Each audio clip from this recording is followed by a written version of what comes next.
अपनी मुश्किलात से नबर्द आज़मा होने के लिए आपको अपनी मौजूदा सूरत हाल में तब्दीलियाँ लानी होंगी। मुश्किलें या रुकावटें कुछ भी कह लें, एक तरह से ज़िंदगी के चैलेंजेस होते हैं। इनके साथ ना चाहते हुए भी हमारा वास्ता पड़ जाता है।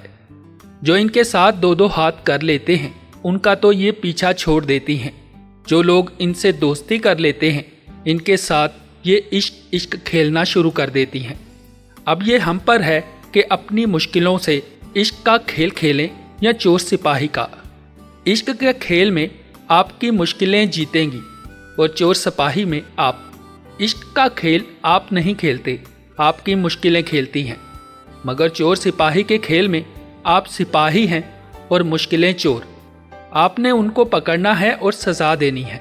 चैलेंजेस और मुश्किलात ज़िंदगी के अहम हिस्से हैं जो आपको तजुर्बात से दो चार करते हैं।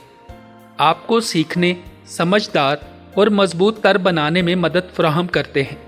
मसाइल हमें परवान चढ़ाते हैं और अपनी शक्ल देते हैं।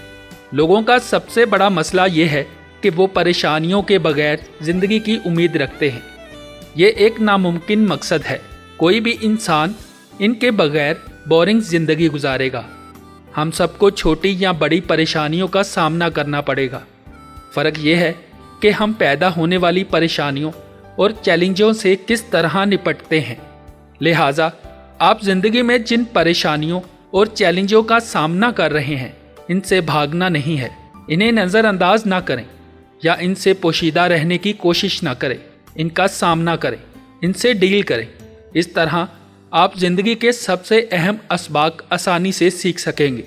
जब आप किसी संगीन चैलेंज या मसले का सामना करेंगे और इनका मुकाबला करेंगे तो नताइज से कता नज़र, तजर्बे और ज़ाती नमू की कदर करेंगे। फिर आप ज़िंदगी में इनाम के हकदार हो जाएंगे।